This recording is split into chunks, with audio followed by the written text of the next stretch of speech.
चलिए आ जाइए, क्या हाल चाल है।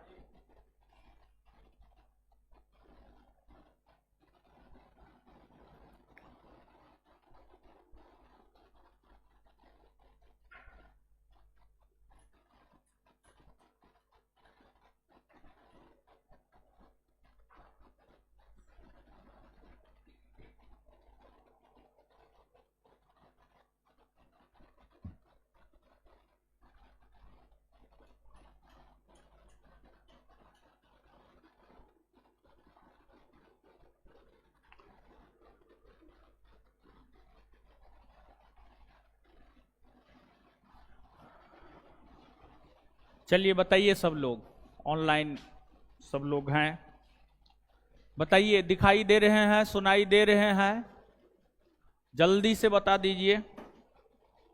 आगे कार्यक्रम की शुरुआत करेंगे।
चल रहा है ना जी लाइव सही से?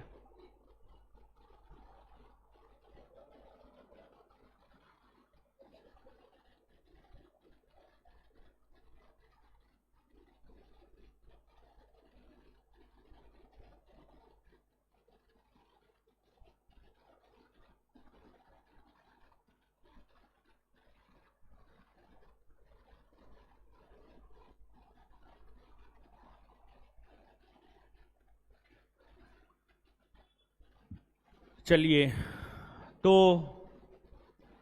जो है आपको क्या हो रहा था, वो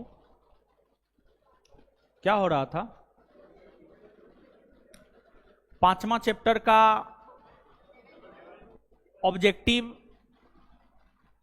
हो रहा था ना, 5वां चैप्टर का ऑब्जेक्टिव हो रहा था,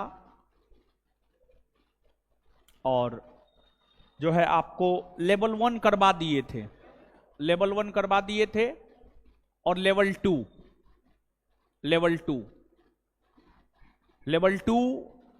का जो है करवाना है। और जो लोग बोल रहे हैं कि जो है क्या कहते हैं, अनुच्छेद याद नहीं होता है, तो अनुच्छेद जो है अभी कहाँ बताए हैं, मुश्किल से 10 को 11 तो अनुच्छेद बताए हैं, और उसमें भी तो हम बता ही दिए हैं कि कौन कौन याद रखना है। अनुच्छेद 1 हो गया, 3 हो गया, फिर जो है 9 हो गया, 11 हो गया, यही 4-5 अनुच्छेद तो अभी तक याद रखना है। और बहुत ज्यादा अनुच्छेद अभी आपको कहाँ याद रखना है, अभी आपको बहुत ज्यादा अनुच्छेद तो याद रखना है नहीं। तो अनुच्छेद को समझ करके याद रखिएगा ना, तो याद हो जाएगा, समझे। चीजों को समझ करके याद रखा जाता है, समझ करके याद रखिएगा तो हो जाता है, ठीक है। तो आ जाइए अब।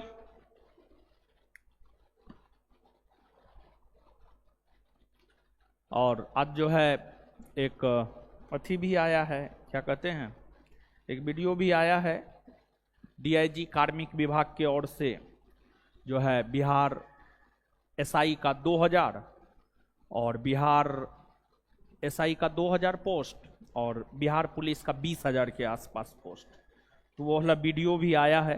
मतलब वैकेंसी जो है बहुत जल्दी आपको आने की संभावना है, समझे, वैकेंसी बहुत जल्दी आने की संभावना है। और फिर आगे की प्रक्रिया जो है धीरे धीरे अपना अपना आगे बढ़ेगा। तो आ जाइए, आज चैप्टर 5 को खत्म कर लेना है और चैप्टर 6 में जो है हम लोग इंटर कर जाएंगे।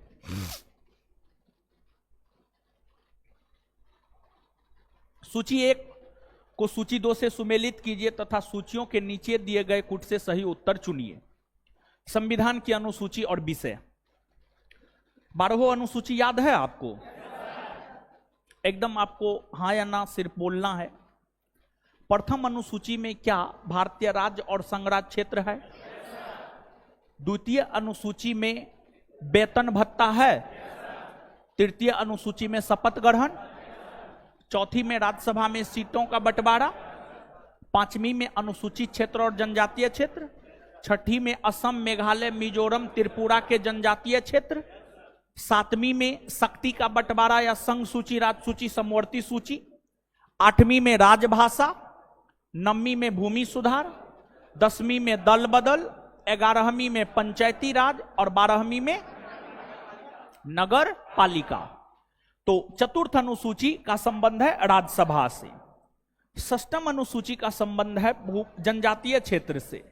अष्टम का संबंध है भाषा और नवम का संबंध है भूमि सुधार। 3 4 2 1, 3 4 2 1। आंसर क्या हो जाएगा? सी। और ये जो चैप्टर 5 है इसमें जो क्वेश्चन है अनुच्छेद से रिलेटेड, अनुच्छेद से रिलेटेड हर प्रश्न किसी न किसी परीक्षा में पूछे हुए हैं। और जो प्रश्न एक बार किसी भी परीक्षा में पूछ देता है, हम बार बार बोले हैं, उस प्रश्न के आगे की परीक्षा में पूछने की पूरी संभावना होती है। जैसे ये भी प्रश्न है यूपीपीसीएस 2010 का पूछा हुआ है, अनुच्छेद से रिलेटेड है। अनुच्छेद 14, अनुच्छेद 14 में है विधि के समक्ष समानता या समानता के अधिकार की चर्चा। अनुच्छेद 14 से अनुच्छेद 18 के बीच में है, तो अनुच्छेद 14 समानता का अधिकार। अनुच्छेद 36, अनुच्छेद 36 में राज्य के नीति निर्देशक तत्व का विवरण है और राज्य के नीति निर्देशक तत्व के संदर्भ में राज्य को परिभाषित अनुच्छेद 36 में किया गया है। आप याद कीजिए, हमारा जो लास्ट क्लास हुआ था, 2 दिन क्लास बीच में नहीं हुआ है, 2 दिन क्लास बीच में नहीं हुआ है, लेकिन उससे पहले जो क्लास हुआ था उसमें हम आपको बताए हुए थे कि जो राज्य को परिभाषित किया गया है, राज्य को 2 अनुच्छेदों में परिभाषित किया गया है, एक अनुच्छेद 12 और एक अनुच्छेद 36। मौलिक अधिकार के संदर्भ में राज्य को परिभाषित अनुच्छेद 12 में किया गया है और राज्य के नीति निर्देशक तत्व के संदर्भ में राज्य को परिभाषित अनुच्छेद 36 में किया गया है, अनुच्छेद 36 में किया गया है। तो यहां पर ऑप्शन के अकॉर्डिंग अगर हम लोग जाएंगे तो नीति निर्देशक तत्व मार सकते हैं। फिर अनुच्छेद 74, अनुच्छेद 74 यह कहता है कि राष्ट्रपति को उसके कार्यों में सलाह एवं सहयोग देने के लिए एक मंत्री परिषद होगा जिसे केंद्रीय मंत्री परिषद कहा जाएगा। और केंद्रीय मंत्री परिषद के मुखिया होते हैं आपको कौन? तो केंद्रीय मंत्री परिषद के मुखिया होते हैं आपको प्रधानमंत्री। तो केंद्रीय मंत्री परिषद का विवरण अनुच्छेद 74 में है। तो अनुच्छेद 74 मंत्री परिषद। अनुच्छेद 368, इसमें संविधान संशोधन की प्रक्रिया का उल्लेख है कि संविधान में संशोधन की कौन सी प्रक्रिया है, किस प्रक्रिया के तहत भारत के संविधान में संशोधन हो सकता है। संविधान संशोधन का मतलब क्या होता है? संविधान संशोधन का मतलब होता है किसी प्रावधान को संविधान में नया जोड़ना, तब पर भी संविधान संशोधन कहलाता है। अगर आप किसी प्रावधान को संविधान में नया जोड़ रहे हैं वह भी आपको संविधान संशोधन है। या फिर आप किसी प्रावधान को संविधान से हटा रहे हैं वह भी संविधान संशोधन है। तो संविधान संशोधन है अनुच्छेद 368 में। तो 3 4 2 1, 3 4 2 1 आंसर क्या हो जाएगा? डी।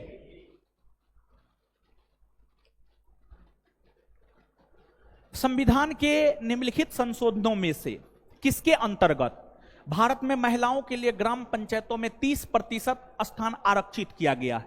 देखिए, आपको पंचायती राज संस्था को संवैधानिक दर्जा 73वां संविधान संशोधन 1992 के तहत दिया गया और इसी संविधान संशोधन के तहत 73वां संविधान संशोधन के तहत ही अगर देखा जाए तो यह भी प्रावधान किया गया कि पंचायती राज संस्थाओं में महिलाओं को 30% तक आरक्षण दिया जाएगा, कम से कम 30% तक आरक्षण दिया जाएगा।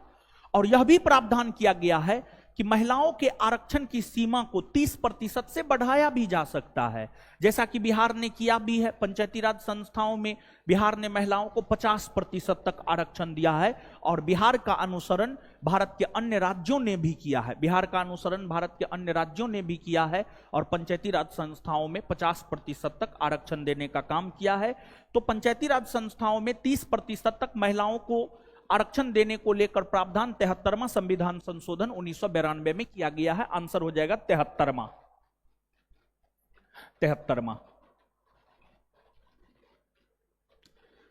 विवाह विच्छेद का मतलब होता है तलाक और गोद लेना। मतलब अगर संतान नहीं है तो संतान गोद ले लिए। संविधान की 7वीं सूची में निम्नलिखित के अंतर्गत सम्मिलित किए गए हैं। देखिए, विवाह विच्छेद यानी तलाक और गोद लेना, ये सब 7वीं अनुसूची के अंतर्गत समवर्ती सूची में है। 7वीं अनुसूची के अंतर्गत समवर्ती सूची में है। और एक बात जानिए, 7वीं अनुसूची का जो पहला सूची है उसमें केंद्र सूची या संघ सूची का वर्णन है। 7वीं अनुसूची की दूसरी सूची में राज्य सूची का वर्णन है और तीसरी सूची में समवर्ती सूची का विवरण है। तो यहां पर देख रहे हैं, सूची फर्स्ट केंद्र सूची में, सूची सेकेंड राज्य सूची में, सूची 3 समवर्ती सूची में। और एक बात जानिए, कहीं पर भी अगर रहे सूची फर्स्ट तो समझना है केंद्र सूची या संघ सूची, अगर रहे सूची सेकेंड तो समझना है राज्य सूची, और अगर रहे सूची थर्ड तो समझना है समवर्ती सूची। तो इसका उत्तर हो जाएगा सी।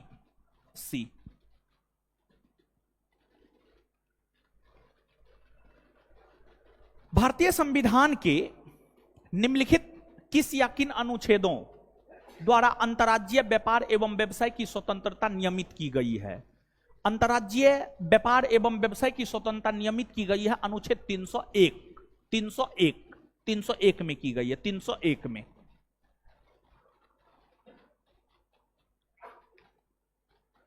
सूची 1 तथा सूची 2 के साथ सुमेल कीजिए और सूचियों के नीचे दिए गए कूट का प्रयोग करते हुए सही उत्तर का चयन कीजिए। संविधान के अनुच्छेद 124। अनुच्छेद 124 की हम बात करें तो अनुच्छेद 124 कहता है भारत का एक सर्वोच्च न्यायालय होगा। अनुच्छेद 124 कहता है भारत का एक सर्वोच्च न्यायालय होगा।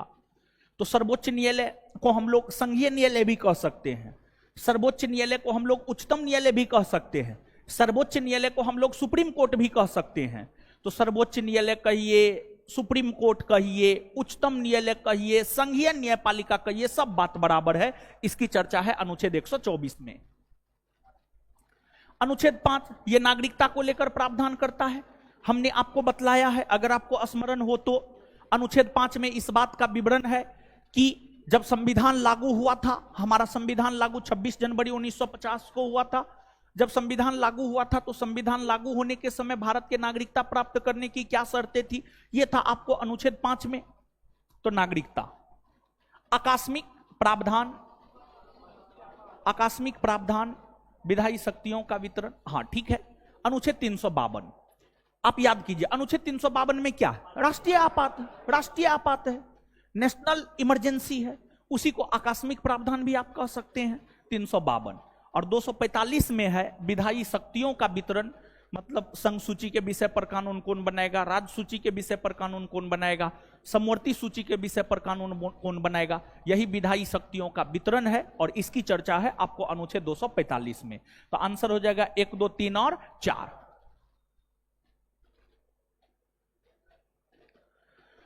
सूची 1 को सूची 2 के साथ सुमेलित कीजिए तथा सूचियों के नीचे दिए गए कूटों का उपयोग करते हुए अपना सही उत्तर चुनिए। विधानतः नए राज्य को शामिल करना। देखिए, नए राज्य को शामिल या नए राज्य को प्रवेश दिलाया जाता है अनुच्छेद 2 के तहत, और अनुच्छेद 2 के तहत दिलाता है भारत की संसद। समता का अधिकार मतलब समानता का अधिकार। आप सब लोग जानते हैं समता या समानता के अधिकार की चर्चा है अनुच्छेद 14 से अनुच्छेद 18। तो 14 गिरफ्तारी और निरोध से संरक्षण। देखिए, अगर किसी को भी गिरफ्तार किया जाता है तो उसे संरक्षण देता है अनुच्छेद 22। अनुच्छेद 22 किसी भी गिरफ्तार होने वाले व्यक्ति को 3 प्रकार का संरक्षण देता है। पहला, वह गिरफ्तारी का कारण जान सकता है। दूसरा, गिरफ्तार होने के 24 घंटा के भीतर उसे न्यायालय में प्रस्तुत किया जा सके। और तीसरा, अपने मन मुताबिक वह वकील रख सकता है। ये 3 प्रकार का संरक्षण किसी भी गिरफ्तार होने वाले व्यक्ति को मिलता है और यह देता है अनुच्छेद 22। राष्ट्रपति को विधेयक की अनुमति देने का अधिकार। देखिए, कानून कैसे बनता है जानते हैं? कानून बनता है, सबसे पहले विधेयक आता है। विधेयक आता है संसद के सदनों में, मतलब विधेयक आता है लोकसभा राज्यसभा में। मान लिया जाए कोई विधेयक राज्यसभा में पहले आया, राज्यसभा पहले पारित करेगा, फिर विधेयक लोकसभा में जाएगा, लोकसभा पारित करेगा। और जब किसी विधेयक को संसद का दोनों सदन पारित कर देता है, तत्पश्चात यह विधेयक राष्ट्रपति के पास जाता है। तो राष्ट्रपति उस पर अनुमति दे भी सकता है और नहीं भी दे सकता है। राष्ट्रपति अनुमति देता भी है अनुच्छेद 111 के तहत, और अनुमति नहीं भी देता है अनुच्छेद 111 के तहत। अगर राष्ट्रपति विधेयक पर अनुमति दे दिया तो विधेयक कानून बन जाएगा, और अगर राष्ट्रपति अनुमति नहीं दिया तो विधेयक कानून नहीं बनेगा। और उसी को कहा जाता है कि राष्ट्रपति ने वीटो का प्रयोग कर दिया। राष्ट्रपति ने वीटो का प्रयोग कर दिया, मतलब मान लिया जाए कि संसद के दोनों सदनों द्वारा पारित जब कोई विधेयक राष्ट्रपति के पास गया, राष्ट्रपति उस पर अपना अनुमति नहीं दिया, अपना सहमति नहीं दिया, तो यह माना जाएगा कि राष्ट्रपति ने वीटो का प्रयोग कर दिया है। तो वह काम भी राष्ट्रपति अनुच्छेद 111 के तहत ही करता है और अनुमति भी अनुच्छेद 111 के तहत ही देता है। तो इस बात को काफी स्पष्टता पूर्वक आप याद रखिएगा। राष्ट्रपति किसी विधेयक पर अपनी अनुमति भी अनुच्छेद 111 के तहत ही देता है और अनुमति नहीं भी अनुच्छेद 111 के तहत ही देता है। दोनों प्रकार के प्रश्न यहां से पूछे जाते हैं। आंसर हो जाएगा अनुच्छेद 111। तो 2 1 4 3।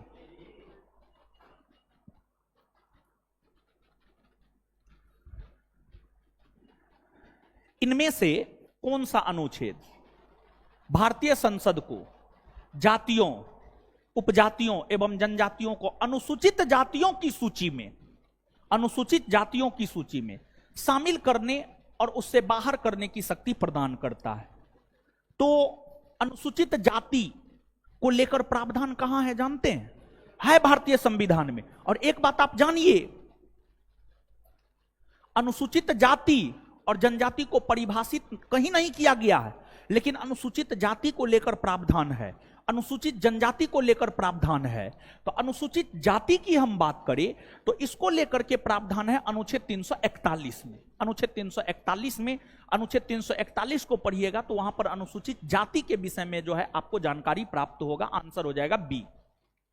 तो कौन सा अनुच्छेद भारतीय संसद को जातियों, उपजातियों एवं जनजातियों को अनुसूचित जातियों की सूची में शामिल करने और उसे बाहर करने की शक्ति प्रदान करता? अनुच्छेद 341।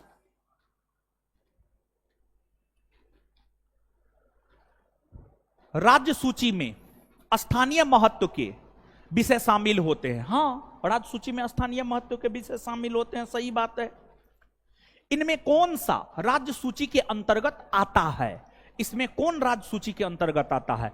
इसमें सार्वजनिक स्वास्थ्य और स्वच्छता, सार्वजनिक स्वास्थ्य और स्वच्छता ये राज्य सूची के अंतर्गत आते हैं। इसके अलावे अन्य कोई भी राज्य सूची के अंतर्गत नहीं आते हैं।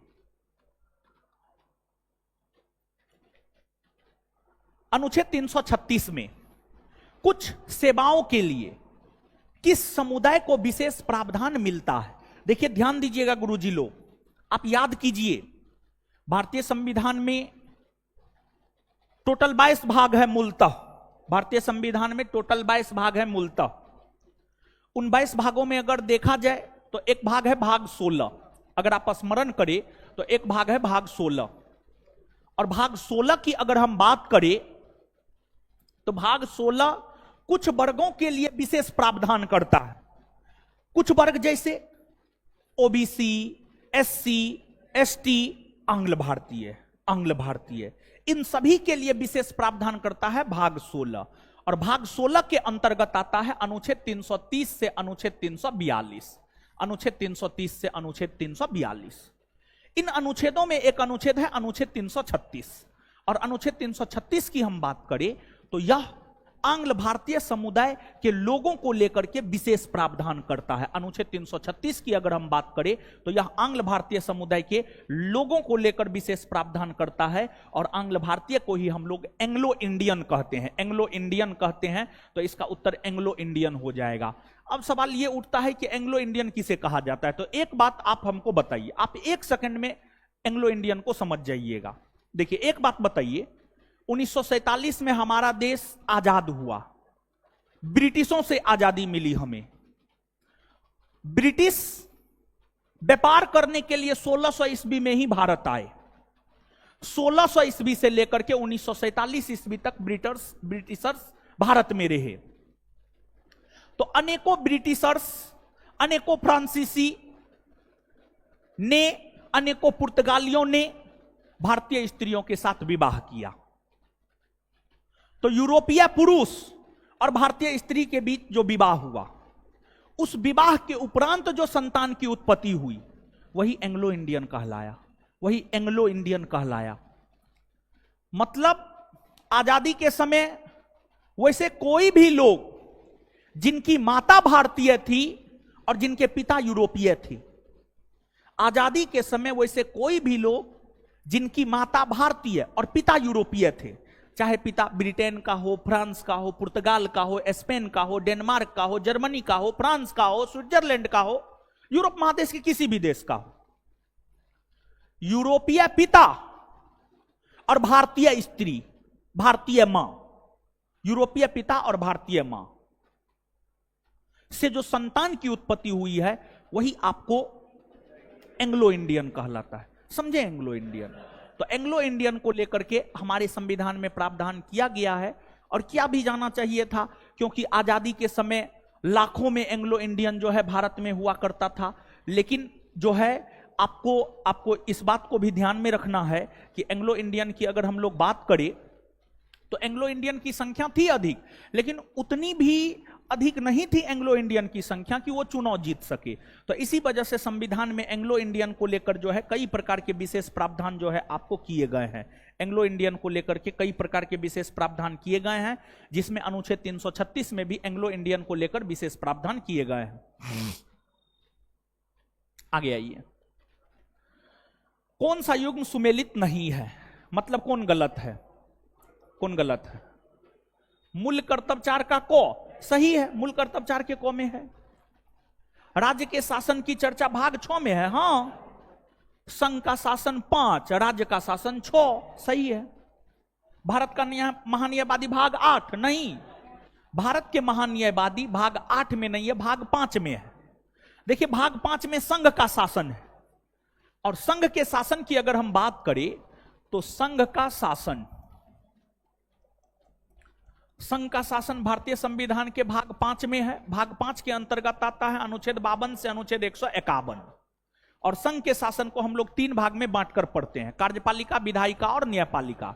कार्यपालिका के अंतर्गत अनुच्छेद 52 से अनुच्छेद 78, और इन्हीं अनुच्छेदों में अनुच्छेद 76 है जो भारत के महान्यायवादी के पद को लेकर प्रावधान करता है। तो संघ के शासन के अंतर्गत कार्यपालिका में महान्यायवादी आता है, जिसकी चर्चा भारतीय संविधान के अनुच्छेद 76 में है, जिसकी चर्चा भारतीय संविधान के अनुच्छेद 76 में है। समझ गए? तो भाग 8 में नहीं, भाग 5 में है। संघ और राज्यों के अधीन सेवाएं, संघ और राज्यों के अधीन सेवाओं की चर्चा भाग 14 में है, एकदम सही है। संघ लोक सेवा आयोग, राज्य लोक सेवा आयोग, इस सब की चर्चा भाग 14 में है, सही बात है। तो इसका आंसर क्या हो जाएगा? सी।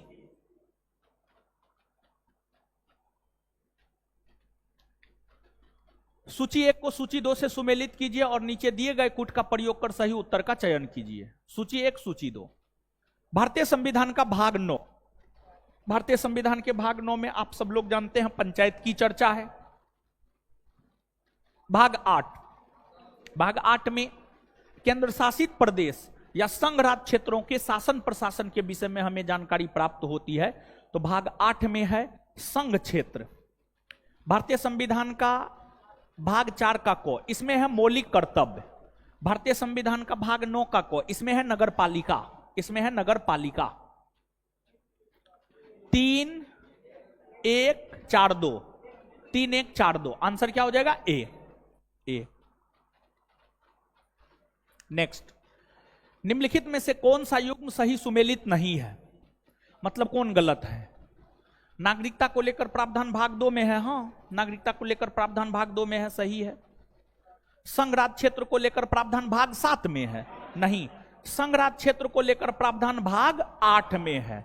भाग 7 तो निरस्त न कर दिया गया है, हो भाग 7 में कुछ नहीं है, भाग 7 को निरस्त कर दिया गया है। और भाग 7 को 7वां संविधान संशोधन 1956 के तहत निरस्त किया गया है।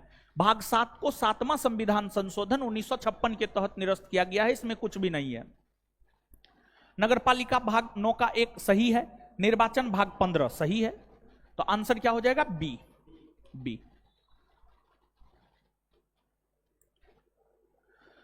सूची 1 को सूची 2 से सुमेलित कीजिए और नीचे दिए गए कूट का प्रयोग कर सही उत्तर का चयन कीजिए। मौलिक अधिकार आप सब लोग जानते हैं भाग 3 में है, मौलिक कर्तव्य 4 के क में है, संघ का शासन भाग 5 में है और आपात दुम्बन भाग 18 में है। तो 2 1 4 3 ए। निम्नलिखित में से कौन सा युग्म सही सुमेलित नहीं है, मतलब कौन गलत है, इसमें कौन गलत है। राजभाषा भाग 17 सही है, संघ राज्य क्षेत्र भाग 8 सही है, अनुसूचित और जनजातीय क्षेत्र भाग 10 एकदम सही है, अधिकरण भाग 11 नहीं। अधिकरण की चर्चा है भाग 14 के क में, भाग 14 के क में अधिकरण की चर्चा है भाग 14 के क में, 14 के क या 14 के ए में है। तो आंसर डी यही सही सुमेलित नहीं है। भारत के संविधान के अंतर्गत विषय तथा संबंधित सूची के बारे में निम्न युग्मों में से कौन सा एक सही सुमेलित नहीं है, मतलब कौन एक गलत है। वन समवर्ती सूची का विषय है, एकदम सही है। वन समवर्ती सूची का विषय पहले वन राज्य सूची का विषय था, लेकिन 42वां संविधान संशोधन के तहत राज्य सूची से हटाकर समवर्ती सूची में शामिल किया गया है। आप याद कीजिए, पिछले सेशन में हम आपको बताए थे राज्य सूची के 5 विषय, शिक्षा, वन, न्याय प्रशासन, वन्य जीवों का संरक्षण, बाट और माप, ये 5 विषय राज्य सूची के थे। ये राज्य सूची के 5 विषय को राज्य सूची से हटाकर समवर्ती सूची में शामिल किया गया है, तो वन समवर्ती सूची में है, सही है। शेयर बाजार समवर्ती सूची नहीं, शेयर बाजार समवर्ती सूची का विषय नहीं है, शेयर बाजार संघ सूची का विषय है। शेयर बाजार की अगर हम बात करें तो यह समवर्ती सूची का विषय नहीं है, बल्कि यह संघ सूची का विषय है। डाकघर बचत बैंक संघ सूची का विषय है, सही है। जन स्वास्थ्य राज्य सूची का विषय है, सही है। आंसर हो जाएगा बी। आंसर क्या हो जाएगा, बी।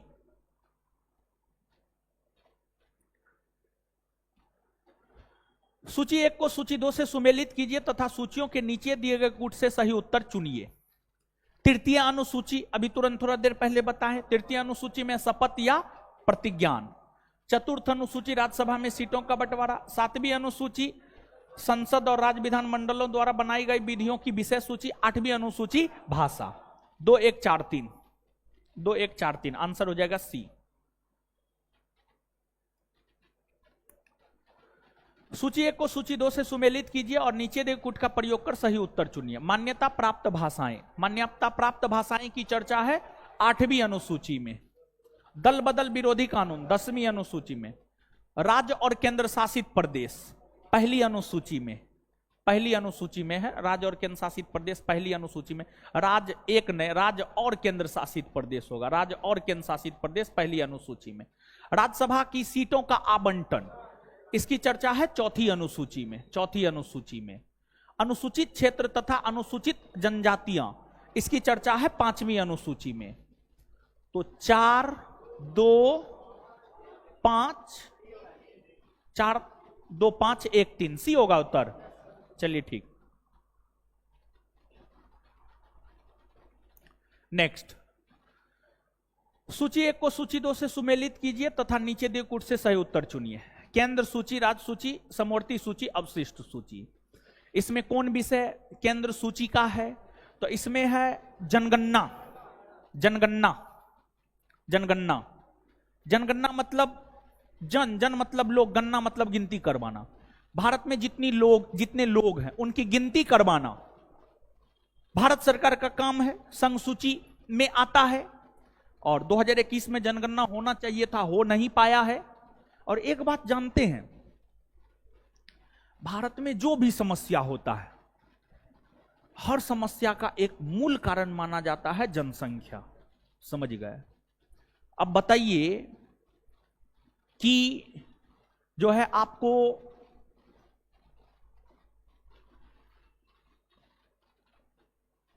हादसा हुआ दिल्ली में, आप सब लोग को मालूम होगा, सब लोग अवगत होंगे। तो ठीक है, हादसा हुआ, तो ऐसा थोड़ी है कि सिर्फ शैक्षणिक संस्थान का गलती होगा, सरकार का भी गलती है। एक बात बताइए, कल दिल्ली में बारिश हुआ है, पूरा दिल्ली डूब गया है एक प्रकार से, वो शैक्षणिक संस्थान की गलती की वजह से हुआ है। संसद भवन के छत से पानी टपक रहा है, वो शैक्षणिक संस्थान की वजह से हुआ है। संसद भवन में पानी चला गया है, वो जो है आपको शैक्षणिक संस्थान की वजह से हुआ है। तो आप लोग अभी कमेंट कुछ लोग कर रहे थे 2 दिन से कोचिंग क्यों बंद था, उसी वजह से 2 दिन से कोचिंग बंद था, क्लास नहीं ले पा रहे थे। अब वहां पे डीएम बुला रहा है, एसडीएम बुला रहा है, एक बार फलना बुला रहा है, चिलना बुला रहा है, नहीं जाएंगे तो कोचिंग सील कर देगा, साल 2 साल तक जाइए। तब उससे मुलाकात करना जरूरी ना था जी, समझे? और दूसरी बात यह है, 2 ही कोचिंग टारगेट पे है, उसमें एक अपना भी है, समझ गए? तो बड़ी दिक्कत है। बहुत कुछ बोलता है, समझे? तो सब चीज है, समझे? हाँ, समझे? तो एक बात बताइए, टैक्स लेता है, जो लोग ऑनलाइन करते होंगे, ऑनलाइन में देखते होंगे जीएसटी कटता होगा, ऑनलाइन में 9% स्टेट लेता है, 9% जो है सेंट्रल लेता है। लेकिन हम कोचिंग वाला को सुविधा क्या दिया है, क्या सुविधा दिया है? ठीक है, मान लिया जाए कि आपके मन में एक हो सकता है कि ऑफलाइन, यानी सॉरी कोचिंग रजिस्टर्ड न है, तो एक बात बताइए, जो ऑनलाइन क्लास लेते हैं, कोई भी बैच 50 रुपया का आप परचेज कीजिए ना, उसमें 18% जीएसटी, जब सब चीज रजिस्टर्ड नहीं है, सब चीज है नहीं, तो जीएसटी कैसे कट जाता है? वहां पर तो वहां पर तो हम कुछ नहीं कर सकते, वो तो ऑनलाइन सिस्टम है, समझे? अब मीडिया अलेंग फलेंग जिसको जो मन हो रहा है वो अपना बोल रहा है, ठीक है, इस पर बहुत ज्यादा अभी टीका टिप्पणी करना सही नहीं है। लेकिन हाँ, तो कहीं ना कहीं देखिए, एक तो रूल रेगुलेशन स्पष्ट नहीं है, कुछ भी रूल रेगुलेशन स्पष्ट ही नहीं है। जब चीज स्पष्ट ही नहीं है तो कैसे क्या किया जा सकता है? जहां तक हम लोगों को समझ में आता है वहां तक तो हम लोग करते ही हैं। और जहां तक 2 गेट का सवाल है, देखिए 2 गेट नहीं है, फायर का सवाल है, पहले से है, सब चीज है, समझ गए? लेकिन फिर भी जो है, हम लोगों को ऐसा थोड़े है कि हम लोगों का फी लाखों में है, बताइए, हम लोग का फी लाखों में है, 5,000 7,000 हम लेते हैं, साल भर 1.5 साल पढ़ाते हैं। आप थोड़ा सोच करके देखिए, 200-300 रुपया पर मंथ आपको होता है, तो उतना में जितना हम लोग से पॉसिबल हो पाता हम लोग तो अपने तरफ से करते ही हैं, समझ गए? तो अब उसी सब परेशानी में फंसे हुए थे, समझे? और मीडिया में हम बचते हैं, मीडिया को देखते हैं तो हम अपने भागते हैं, समझे? तो जो है यही है। और देखिए, विद्यार्थी का सुरक्षा तो प्राथमिकता है ही, विद्यार्थी का सुरक्षा एकदम प्राथमिकता है। अगर विद्यार्थी के सुरक्षा को प्राथमिकता में नहीं रखते तो ये बिल्डिंग हम नहीं लेते, सुरक्षित बिल्डिंग है ये। बगल में देखिए ना, कितना बड़ा गड्ढा खोद दिया है, बगल में देखिए कितना कितना अधिक। अगर बिल्डिंग मजबूत नहीं होता, बिल्डिंग गिर जाता। ये बिल्डिंग बहुत सुरक्षित है। ये 2 गेट है, आप देख लीजिए, ये तो कहने वाली बात नहीं है, 2 गेट है, एक इधर है एक उधर है, समझे? तो विद्यार्थी की सुरक्षा तो ध्यान में है ही, और रहना भी चाहिए। जो भी फीले, कम फीले ज्यादा फीले, मतलब इससे नहीं है, सुरक्षा तो सही है ही। तो उसी सब चक्कर में जो है परसों अचानक जो है एसडीएम के साथ मीटिंग हुआ, उसके बाद फिर लोग आए भी थे यहाँ पर, परसों आए भी थे लोग, फिर कल जो है डीएम के साथ मीटिंग हुआ है। अभी भी हम इधर से नहीं आए होंगे, हम इधर से आए हैं, अभी भी हम एक मीटिंग में से ही आ रहे हैं, समझे। तो क्या किया जा सकता है, तो आप लोग तो समझते हैं नहीं। 5 मिनट क्लास लेट हुआ, हमारा मोबाइल खोल के देख लीजिए कि क्या क्या मैसेज आया है, समझे। तो कभी कभी इसी वजह से थोड़ा गुस्सा उठता है, थोड़ा इरिटेशन हो जाता है। 5,000 6,000 7,000 दिए हैं, मतलब इस प्रकार का जो है। अरे कोई भी एक बात बताइए, शौक से जो है ना कोई क्लास बंद नहीं होता है। हमारे साथ भी बहुत मजबूरी होता है, हमको भी बहुत सारे चीजों को देखना होता है, समझे। अब एक बात बताइए आप ही, अगर परसों हम नहीं जाते, कोचिंग सील हो जाता, कोचिंग सील हो जाता, तो वो आप लोग को बहुत पसंद है कि कोचिंग सील हो जाए, एक दिन क्लास नहीं होगा तो, समझे। तो खैर विद्यार्थी की सुरक्षा को तो पूरा ध्यान में रखा जा रहा है।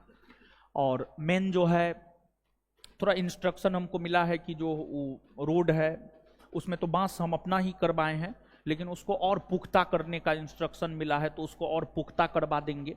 और स्टाफ सब एक आध को गलती करता है तो स्टाफ सबको हम समझा दिए हैं, समझ गए। तो सुरक्षा का तो पुख्ता इंतजाम है ही। और दूसरी बात, एक बात बता रहे हैं, सुनिए, एक बात बता रहे हैं, आप लोग जो है पानी वाला सिस्टम, फायर में जो है वो पानी दमकल वाला सिस्टम जो है ई बिल्डिंग में है, करवाए हुए हैं, लेकिन आप लोग क्या करते हैं, उसको नोट उट अथी कर देते हैं महाराज, ठीक है। इसको लेकर के हम बार बार समझाए हैं, वो भी सिस्टम है हमारे पास। देखिए ई बिल्डिंग वहां से यहाँ बिल्डिंग लेने का उद्देश्य था स्टूडेंट सेफ्टी भी, वहां पर एक अनसेफ्टीनेस महसूस होता है, समझे। तो ये बिल्डिंग लेने का उद्देश्य क्या था, एक पर्पस सेफ्टी भी था, समझे। इतना हम अपने तरीका से काम करवाए हैं यहाँ पर, हम अपने तरीका से यहाँ पे काम करवाए हैं, स्टूडेंट के सेफ्टी को ध्यान में रखते हुए। पानी लगभग हमको लगता है 2,000-2,500 लीटर पानी वो अथी वाला में, वो फायर वाला में रहता है हमेशा, वो वाला सिस्टम हम करवाए हुए ऊपर से लेकर नीचे तक। आप ही लोग नट बोल्ट खोल देते हैं, समझे। तो उस सब के साथ छेड़छाड़ मत कीजिए, आकस्मिक स्थिति में वही सब काम देगा, समझे। और सब स्टाफ को भी बोल दिए हैं कि एकदम गेट ओपन रखेगा, गेट खुला रखेगा। और वो जो घटना हुआ है, घटना का एक कारण है, गेट जो है ना इलेक्ट्रिक गेट था, समझे। वो क्या, हाँ थंबनेल, समझे, वो गेट खुला ही नहीं। और देखिए कैसा सिस्टम है, दिल्ली देश की राजधानी है, 2 से 3 मिनट में 8 से 10 फीट पानी बढ़ गया। थोड़ा सोच करके आप देखिए कि कितना, जानते हैं सोचने के बाद जो है ना दिमाग खराब हो जाता है। थोड़ा सोच करके देखिए कि जब आप कभी पानी में डूबने लगते हैं, स्वच्छ पानी में आप जाकर के थोड़ा सा कभी डूबने लगिए ना, तो क्या एहसास होता है, एक बार फील कीजिए उस चीज को, कितना भयंकर हुआ है घटना, बहुत भयंकर घटना हुआ है। थोड़ा आप सोच करके देखिए, समझे, हृदय विदारक घटना है। देखिए किसी के लिए, मीडिया वाला के लिए, किसी के लिए भी सिर्फ 3 बच्चा मरा है, लेकिन उसके परिवार के लिए क्या हुआ है थोड़ा सोचिए आप, समझे। तो बहुत दिक्कत है। तो खैर ठीक है, हाँ बिहार की भी एक है, बिहार की भी एक है। तो इस प्रकार का चीज नहीं होना चाहिए, स्टूडेंट सेफ्टी को तो ध्यान में रखना ही चाहिए। हम सब लोग अपने तरह से प्रयास कर रहे हैं, थोड़ा सा आप लोग को भी थोड़ा सही से रहना होगा। गांधी मैदान बताइए, पिछले दिनों दशहरा में कुछ दिन पहले, 2-4-5 बरस पहले या 10 बरस पहले हमको लगता है, गांधी मैदान कितना बड़ा स्पेस है, कितना गेट है गांधी मैदान में। भगदड़ हुआ, बहुत सारे लोग मर गए थे गांधी मैदान में। 2015, 16, 17 का बात है या पता नहीं कब का बात है, लेकिन गांधी मैदान में हुआ है। जबकि गांधी मैदान कितना ओपन है, वो सिर्फ जागरूकता की कमी की वजह से हुआ है। तो थोड़ा सा आप लोग भी सचेत से रहिए, ठीक है, पढ़िए लिखिए मन से, और क्या। घटना ना हो। बात है क्या जानते हैं, जैसे चंडीगढ़ काफी व्यवस्थित तरीका से बसा हुआ शहर है, ना दिल्ली व्यवस्थित तरीका से बसा हुआ शहर है, ना पटना व्यवस्थित तरीका से बसा हुआ शहर है, जबकि लोड इन शहरों पर काफी ज्यादा है, काफी ज्यादा लोड है, अब व्यवस्थित तरीका से नहीं बसा हुआ है। इसमें ठीक है, शैक्षणिक संस्थान भी, टीचर भी, सब कोई दोषी है, लेकिन सिर्फ उतना ही दोषी नहीं है, ऊपर से लेकर नीचे तक सरकार भी दोषी है। क्या यानी सीवरेज का क्या सिस्टम था, पानी का, जल निकासी का क्या सिस्टम था? कोई सिस्टम नहीं था। तब तो 2 से 3 मिनट में जो है पूरा 8 फीट 10 फीट भर गया पानी, यानी जल निकासी का सिस्टम नहीं था तब न जी।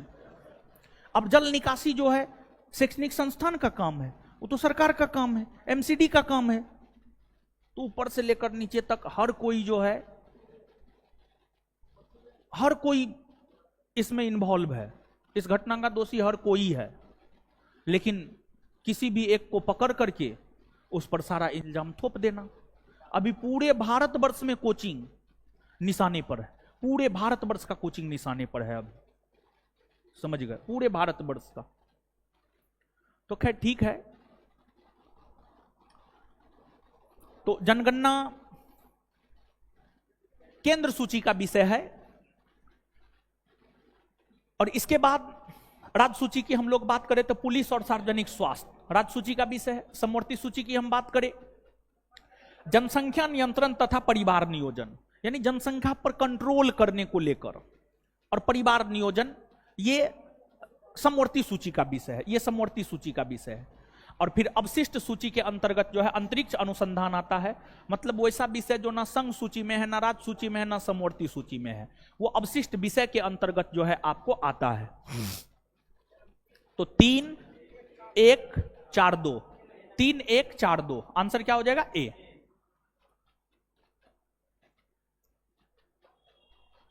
बीपीएससी का पूछा हुआ क्वेश्चन है और 2016 का है, इसी में हम इंटरव्यू दिए थे, इसी बीपीएससी में 60 से 62 भी बीपीएससी है ये, समझ गए। और इसी बीपीएससी में पहली बार ई ऑप्शन जोड़ा था, हाँ ई ऑप्शन जोड़ा था, एक से अधिक वाला, हाँ इसी बीपीएससी में पहली बार जोड़ा था। क्वेश्चन देख करके तो माथा चकरा गया था, पहली बार ई ऑप्शन जोड़ा था इसी बीपीएससी में, समझ गए। सूची 1 को सूची 2 से सुमेलित कीजिए तथा सूचियों के अंत में दिए गए कुछ से सही उत्तर चुनिए। संघ सूची में मूलतः 97 विषय, राज्य सूची में मूलतः 66 विषय, समवर्ती सूची में मूलतः 47 विषय। 1, 3, 2, 1, 3, 2, आंसर हो जाएगा बी। निम्नलिखित में से कौन सा एक सही सुमेलित नहीं है, मतलब कौन एक गलत है? अनुच्छेद 39 है समान न्याय एवं निःशुल्क विधिक सहायता, हाँ सही है। अनुच्छेद 40 ग्राम पंचायत का गठन, हाँ सही है। अनुच्छेद 44 समान नागरिक संहिता, हाँ सही है। अनुच्छेद 48 न्यायपालिका का कार्यपालिका से पृथक्करण, नहीं।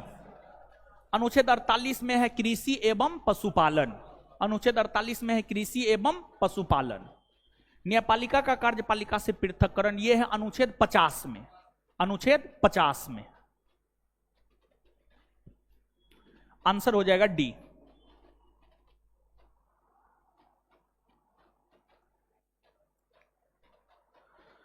सूची 1 को सूची 2 का मिलान करते हुए दिए गए गुट से सही उत्तर दीजिए।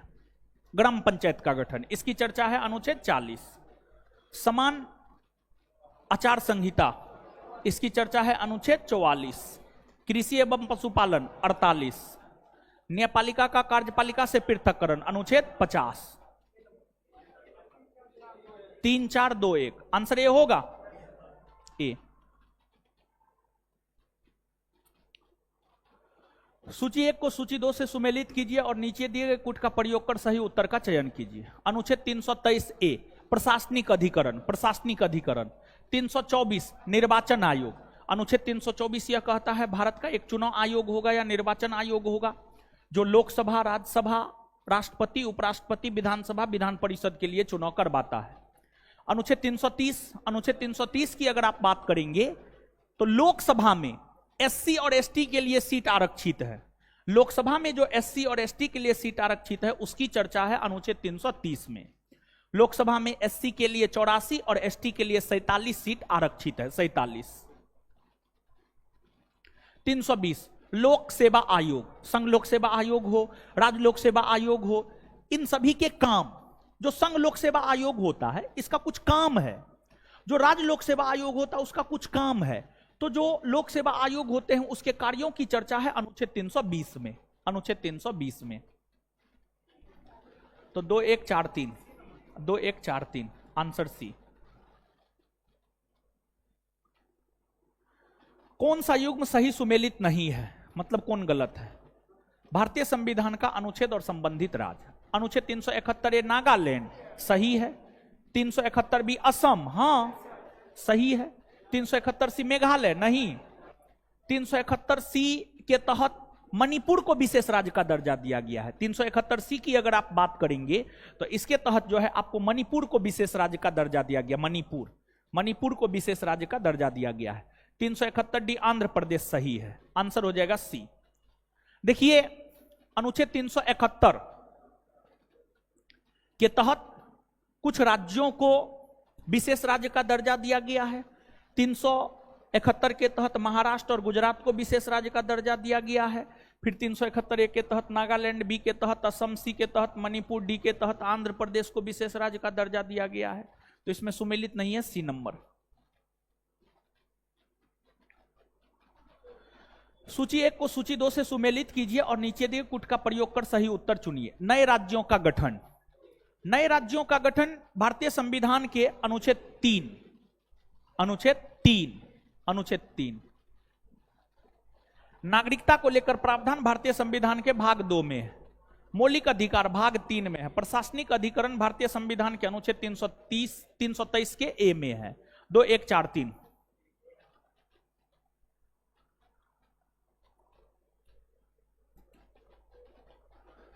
सूची 1 को सूची 2 से सुमेलित कीजिए और नीचे दिए गए कुट का प्रयोग कर सही उत्तर का चयन कीजिए। प्रावधान संविधान के अंतर्गत अनुच्छेद। विधि के सम्मुख समानता, इसकी चर्चा है अनुच्छेद 14। इसके बाद आगे है कार्य करने का अधिकार, 41। कार्य करने के लिए सही और मानवीय स्थिति, 42। बच्चों के लिए मुफ्त और अनिवार्य शिक्षा, 45। क्या होगा उत्तर? बी होगा, बी, ठीक है ना। अब यहां पर आपको थोड़ा कंफ्यूजन होगा, बच्चों के लिए मुफ्त तथा अनिवार्य शिक्षा, ये तो अनुच्छेद 21 के क में है। लेकिन अनुच्छेद 21 के क में जानते हैं 6 वर्ष से 14 आयु वर्ग तक के बच्चों की शिक्षा की बात की गई है, और जबकि अनुच्छेद 45 में 6 वर्ष से कम उम्र के बच्चों की शिक्षा की बात की गई है। 6 वर्ष से कम उम्र के बच्चों की शिक्षा की बात की गई है। आंगनबाड़ी केंद्र आपके गांव में, आपके समाज में होगा, वहां पर आप देखते होंगे 6 वर्ष से कम उम्र का बच्चा बैठता होगा, सहायिका सेविका होती होंगी जो उनको पढ़ाने का काम करती होंगी, जो उनके खान पान, हाँ खिचड़ी, ऐसे तो आता है बहुत सारा चीज, लेकिन सब चीज इधर उधर करके खिचड़ी और टॉफी, हाँ, जबकि बहुत पौष्टिक आहार आता है, बहुत सारा पौष्टिक आहार आता है। दूध देना है, केला देना है, अंडा देना है, सब चीज देना है उसमें, समझ गए। लेकिन केला अंडा कहां से मिलता है? वो सब मिलता है? नहीं मिलता है। हाँ, समझे। तो 6 वर्ष से कम उम्र के, आप सहायिका हैं? आपके गांव में मिलता है? चलिए तब तो ठीक है, आपके गांव के लोग अच्छे हैं, आपके गांव की सेविका सहायिका अच्छी है। आप ही हैं क्या? तो ये है आंसर, मिल गया। सूची 1 को सूची 2 से मिलान कीजिए। सूची 1 अनुच्छेद, सूची 2 प्रावधान। अनुच्छेद 61, इसमें राष्ट्रपति को पद से हटाने के लिए जो महाभियोग प्रक्रिया होती है उसकी चर्चा अनुच्छेद 61 में है। राष्ट्रपति को क्षमादान का अधिकार है, राष्ट्रपति किसी दोषी व्यक्ति को क्षमा प्रदान कर सकता है अनुच्छेद 72 के तहत। राष्ट्रपति के चुनाव को लेकर प्रावधान अनुच्छेद 54 में है कि राष्ट्रपति के चुनाव में कौन कौन भाग ले सकता है। 123, जब लोकसभा और राज्यसभा सत्र में ना हो और कानून की आवश्यकता हो तो उस स्थिति में अध्यादेश जारी किया जाता है अनुच्छेद 123 के तहत। 76, महान्यायवादी को लेकर प्रावधान है। महान्यायवादी की नियुक्ति अनुच्छेद 76 के तहत भारत के राष्ट्रपति करते हैं। 1, 2, 3, 4 और 5।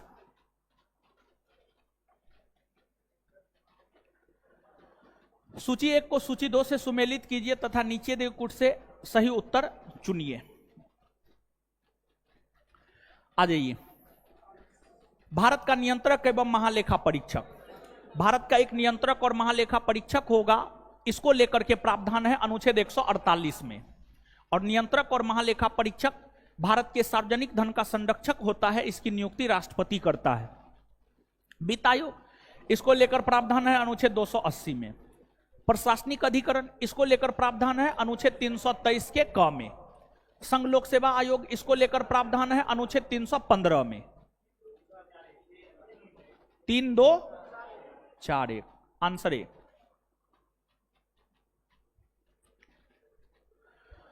सूची 1 को सूची 2 से सुमेलित कीजिए और नीचे दिए गए कूट का प्रयोग कर सही उत्तर का चयन कीजिए। सूची 1, सूची 2। 324 में निर्वाचन आयोग है, 315 में लोक सेवा आयोग है, 280 में वित्त आयोग है, 338 में राष्ट्रीय अनुसूचित जाति आयोग है। क्या होगा? ए नंबर।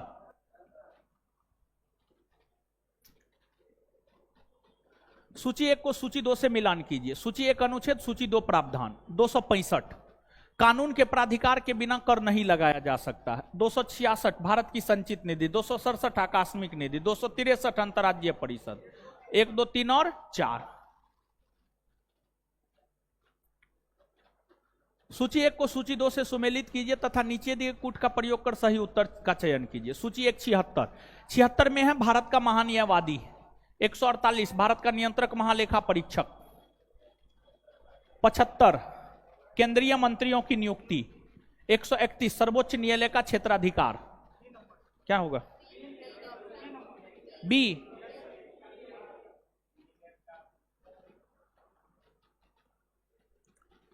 सूची 1 को सूची 2 से सुमेलित कीजिए। संविधान का संशोधन अनुच्छेद 368, वित्त आयोग 280, वित्तीय आपात 360, अखिल भारतीय सेवा 312। क्या होगा? बी।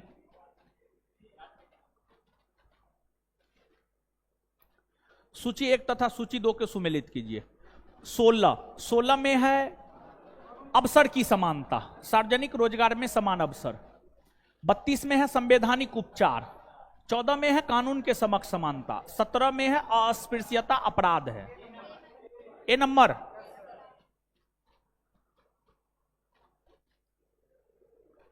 कौन सा युग्म सुमेलित नहीं है, मतलब कौन गलत है? मौलिक अधिकार और अनुच्छेद। समानता का अधिकार 14 से 28, हाँ। धार्मिक स्वतंत्रता का अधिकार 23 और 24, नहीं। 23 और 24 में शोषण के विरुद्ध अधिकार की चर्चा है। धार्मिक स्वतंत्रता के अधिकार की चर्चा है अनुच्छेद 25 से 28। अनुच्छेद 25 से 28। शिक्षा एवं संस्कृति संबंधी अधिकार 29, 30, हाँ। स्वतंत्रता का अधिकार 19 से 22, हाँ। आंसर क्या हो जाएगा? बी। बी।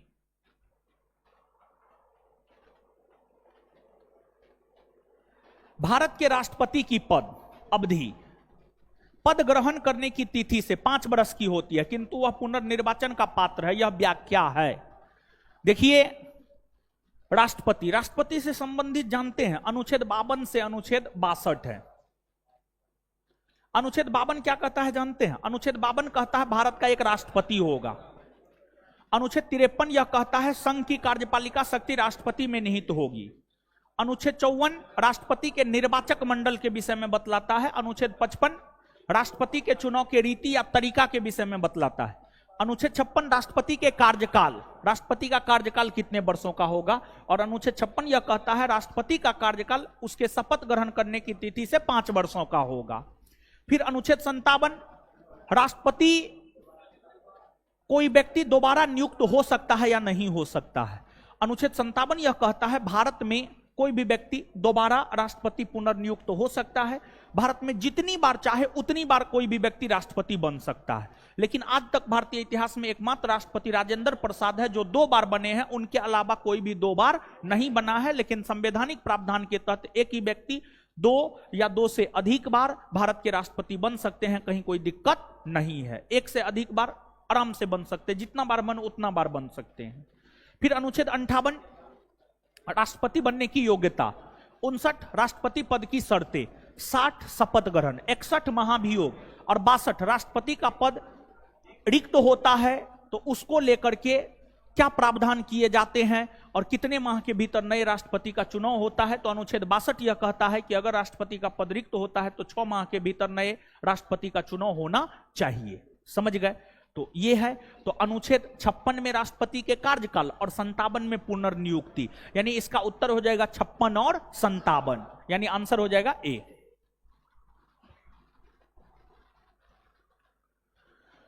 भारत के संविधान के किस अनुच्छेद के अनुसार उन बातों को छोड़कर जिनमें राज्यपाल स्वविवेक से कार्य करता है, अन्य कार्यों के निर्वाह में उसे सहायता और सलाह प्रदान करने के लिए एक मंत्री परिषद होगी जिसका प्रधान मुख्यमंत्री होगा। यानी कहने का मतलब क्या है जानते हैं? राज्य मंत्री परिषद की चर्चा कौन अनुच्छेद में है? देखिए, एगो केंद्रीय स्तर पर मंत्री परिषद है और एगो राज्य स्तर पर मंत्री परिषद है। केंद्रीय स्तर पर जो मंत्री परिषद है उसकी चर्चा अनुच्छेद 74 में है और राज्य स्तर पर जो मंत्री परिषद है उसकी चर्चा अनुच्छेद 163 में है। अनुच्छेद 163 में है। तो राज्य मंत्री परिषद को लेकर पूछ रहा है, तो राज्य मंत्री परिषद की चर्चा अनुच्छेद 163 में है। और अनुच्छेद 163 की हम बात करें तो यह अनुच्छेद यह कहता है कि राज्यपाल को उसके कार्यों में सलाह एवं सहयोग देने के लिए जो है एक मंत्री परिषद होगा, एक मंत्री परिषद होगा।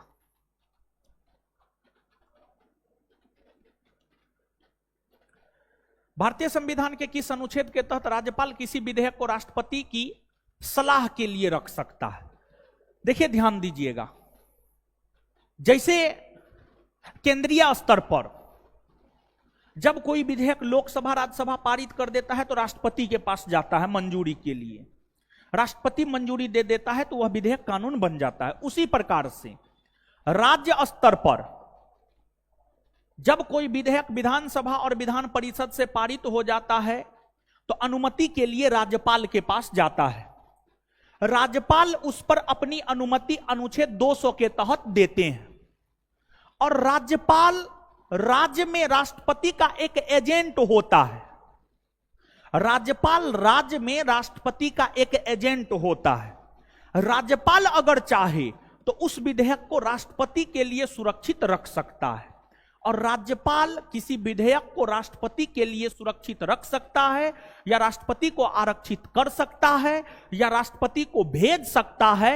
यह अधिकार राज्यपाल को भारतीय संविधान का अनुच्छेद 201 देता है। अनुच्छेद 201 देता है, 201 देता है। मतलब जैसे मान लिया जाए बिहार की विधानसभा और विधान परिषद ने कोई विधेयक पारित किया और वह राजेंद्र विश्वनाथ आर्लेकर के पास गए। राजेंद्र विश्वनाथ आर्लेकर जो कि बिहार के राज्यपाल है, वह राष्ट्रपति का एजेंट है बिहार राज्य में। वह इस विधेयक को राष्ट्रपति द्रौपदी मुर्मू के लिए आरक्षित कर सकता है। यह अधिकार उन्हें भारतीय संविधान का अनुच्छेद 201 देता है। भारतीय संविधान का अनुच्छेद 201 देता है। आंसर क्या हो जाएगा? 201। जिला जज की नियुक्ति का संबंध संविधान के किस अनुच्छेद से है? जिला जज की नियुक्ति का संबंध संविधान के अनुच्छेद 233 से है और अनुच्छेद 233 यह कहता है कि जिला जज की नियुक्ति जिला जज की नियुक्ति राज्य के राज्यपाल के द्वारा की जाती है, राज्य के राज्यपाल के द्वारा। भारतीय संविधान में अवशिष्ट शक्तियां निम्नलिखित में से किस अनुच्छेद में उपबंधित है? अवशिष्ट शक्ति को लेकर प्रावधान है अनुच्छेद 248 में। अनुच्छेद 248 यह कहता है वैसा विषय जो ना संघ सूची में है, ना राज्य सूची में है, ना समवर्ती सूची में है, उन विषयों को अवशिष्ट शक्ति के अंतर्गत रखा जाता है और अवशिष्ट विषय पर कानून बनाने का अधिकार होता है भारत की संसद को। भारतीय संविधान में केंद्र राज्य प्रशासनिक संबंध निम्नलिखित में से किस अनुच्छेद में है? केंद्र राज्य विधायी संबंध है 245 से 255, प्रशासनिक संबंध है 256 से 263। केंद्र राज्य प्रशासनिक संबंध की चर्चा है 256 से 263।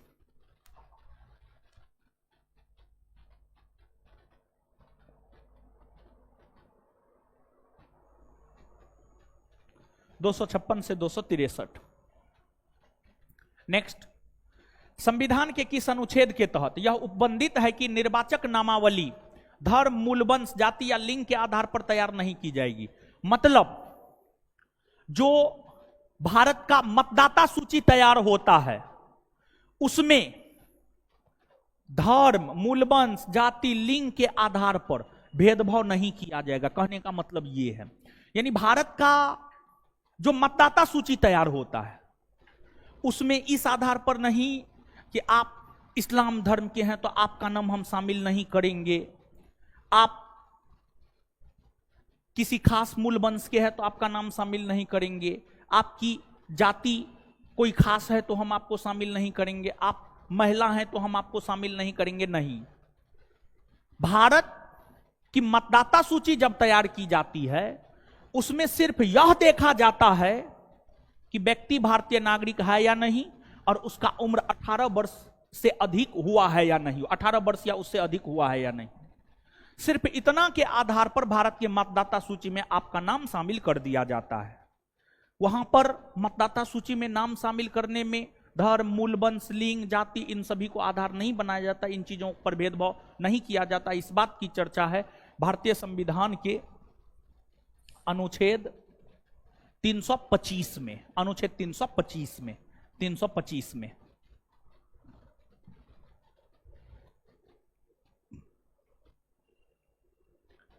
संविधान में राष्ट्रपति को राजभाषा से संबंधित सलाह देने के लिए एक आयोग की नियुक्ति का उपबंध है। यह किस अनुच्छेद में?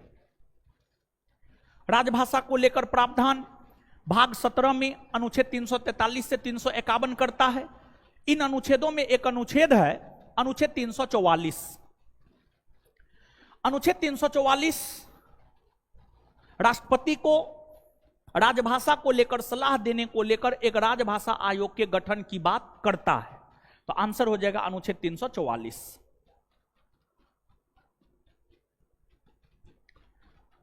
संविधान का कौन सा अनुच्छेद यह व्यवस्था देता है कि प्राथमिक शिक्षा के स्तर पर मातृभाषा में निर्देश देने की समुचित सुविधा प्रदान करना प्रत्येक राज्य का प्रयत्न होगा? यानी प्राथमिक स्तर पर मातृभाषा में शिक्षा दी जानी चाहिए, यह बात है अनुच्छेद 350 के क में या 350 के ए में। भारत के संविधान के किस अनुच्छेद में लिखा है कि इस संविधान का संक्षिप्त नाम भारत का संविधान है? यह बात लिखा हुआ है अनुच्छेद 393 में। अनुच्छेद 393 में भारत के संविधान का नाम है, ठीक है, भारत के संविधान का नाम है 393 में। भारत के संविधान का नाम भारत का संविधान है, अंग्रेजी में कॉन्स्टिट्यूशन ऑफ इंडिया है। समझ गए?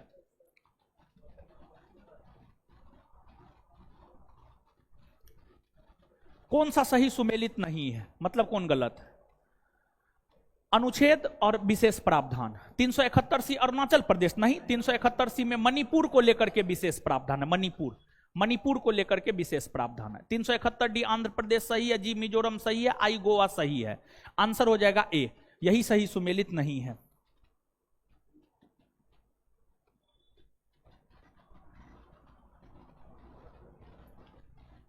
कौन सा एक सही सुमेलित नहीं है, मतलब कौन एक गलत है? भारत का संविधान और विषय। भाग 2 में नागरिकता, हाँ। भाग 3 में मौलिक अधिकार, मौखिक कर दिया है, मौलिक कर लीजिए, इसको सुधार लीजिएगा, सही है। भाग 4 में राज्य के नीति निर्देशक तत्व, सही है। भाग 5 में मौलिक कर्तव्य, नहीं, मौलिक कर्तव्य है भाग 4 के क में, 4 के क में, ठीक है। आंसर हो जाएगा डी। कौन सी जोड़ी सुमेलित है? कौन सी जोड़ी सुमेलित है? 4 गो है, इसमें से 3 गो गलते है, जो सही है उसी को चुनना है। भारत का सर्वोच्च न्यायालय अनुच्छेद 318 में, नहीं। भारत के सर्वोच्च न्यायालय को लेकर प्रावधान है अनुच्छेद 124 में। भारत का निर्वाचन आयोग को लेकर प्रावधान 324 में है, हाँ, निर्वाचन आयोग को लेकर प्रावधान अनुच्छेद 324 में है। संघीय लोक सेवा आयोग को लेकर प्रावधान 332 में है, नहीं, 315 में है। महाधिवक्ता को लेकर प्रावधान 351 में है, नहीं। राज्य में महाधिवक्ता होता है जो कि राज्य सरकार का सबसे बड़ा वकील होता है। इसको लेकर प्रावधान है अनुच्छेद 165 में, अनुच्छेद 165 में। तो इसमें सही सुमेलित है आपको बी नंबर। सही सुमेलित कौन है? B number.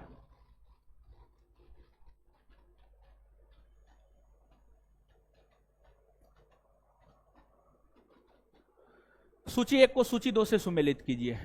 अनुच्छेद 54 राष्ट्रपति के निर्वाचन, 75 प्रधानमंत्री और मंत्रिपरिषद की नियुक्ति, 155 राज्य के राज्यपाल की नियुक्ति, 164 राज्य के मुख्यमंत्री और मंत्रिपरिषद की नियुक्ति। 1, 2, 3 और 4 आंसर हो जाएगा ए।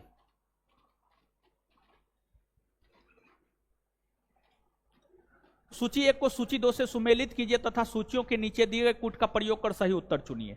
सूची 1 सूची 2 अनुच्छेद 26 धार्मिक कार्यों के प्रबंधन की स्वतंत्रता। यह आपके बिहार एसआई में भी पूछा गया है। धार्मिक कार्यों के प्रबंधन की स्वतंत्रता किस अनुच्छेद में है? तो इसकी है चर्चा अनुच्छेद 26 में। 40 ग्राम पंचायतों का गठन, 98 संसद का सचिवालय, 239 संघ शासित क्षेत्रों का प्रशासन। क्या होगा? ए। किसका सुमेल सही है? 17 न्याय के समक्ष समांतर ना, 17 में है अस्पृश्यता का अंत, 78 संसद का गठन नहीं, 78 में है प्रधानमंत्री का कर्तव्य। प्रधानमंत्री का कर्तव्य यह है कि केंद्रीय मंत्रिपरिषद ने जो निर्णय लिया है उस निर्णय से राष्ट्रपति को अवगत करवाना। 79 में है संसद का गठन। 192 संसद सदस्यों का वेतन एवं भत्ता ना, संसद सदस्यों के वेतन एवं भत्ता की चर्चा है अनुच्छेद 106 में। अनुच्छेद 106 में संसद सदस्यों के वेतन भत्ता की चर्चा है अनुच्छेद 106 में। आपात स्थिति की घोषणा 352 सही है, सही है। इसमें सही सुमेलित पूछ रहा है, आंसर हो जाएगा डी। डी।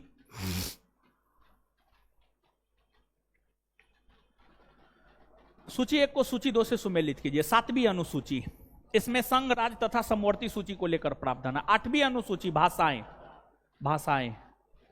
9वीं अनुसूची कुछ अधिनियमों का विधि मान्यकरण। 10वीं अनुसूची दल परिवर्तन के आधार पर निर्भरता। क्या होगा उत्तर? डी।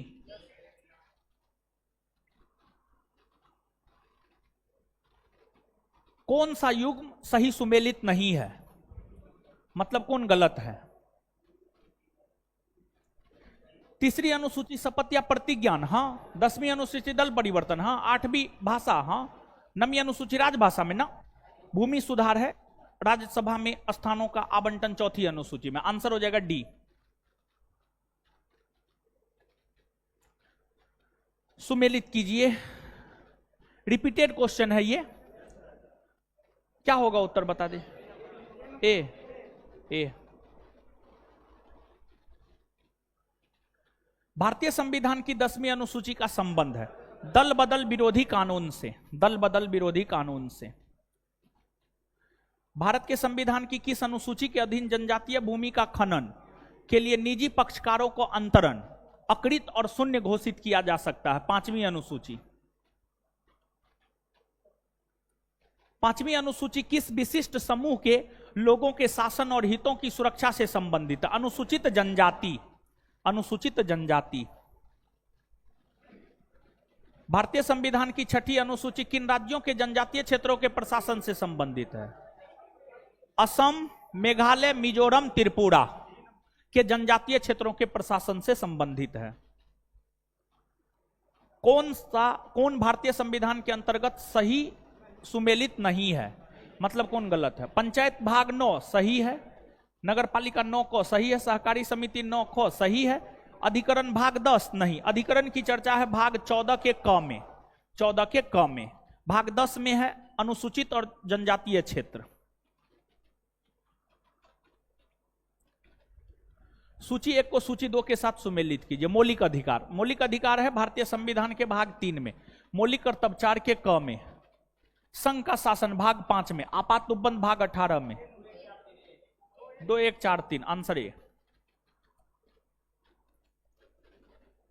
कौन सा एक सही सुमेलित नहीं है? मतलब कौन गलत है? मूल कर्तव्य 4 का क सही है, राज्य का शासन 6 सही है, महान्यायवादी 8 नहीं, भाग 5 में है।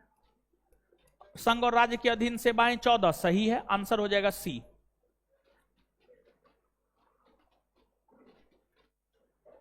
कौन सा सही सुमेलित नहीं है, मतलब कौन गलत है? राजभाषा भाग 17 सही है, संघराज्य क्षेत्र भाग 8 सही है, अनुसूचित जनजातीय क्षेत्र भाग 9 सही है, अधिकरण भाग 11 नहीं, भाग 14 का क, 14 का क, आंसर हो जाएगा डी।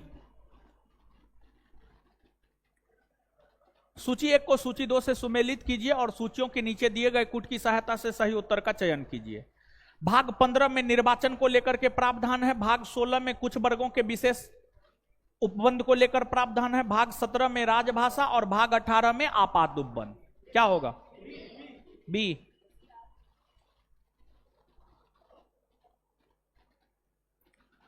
सूची 1 को सूची 2 से सुमेलित कीजिए। तृतीय अनुसूची, इसमें है शपथ। चतुर्थ अनुसूची, राज्यसभा में सीटों का बंटवारा। 7वीं संसद और राज्य विधानमंडल। 8वीं भाषा। क्या होगा?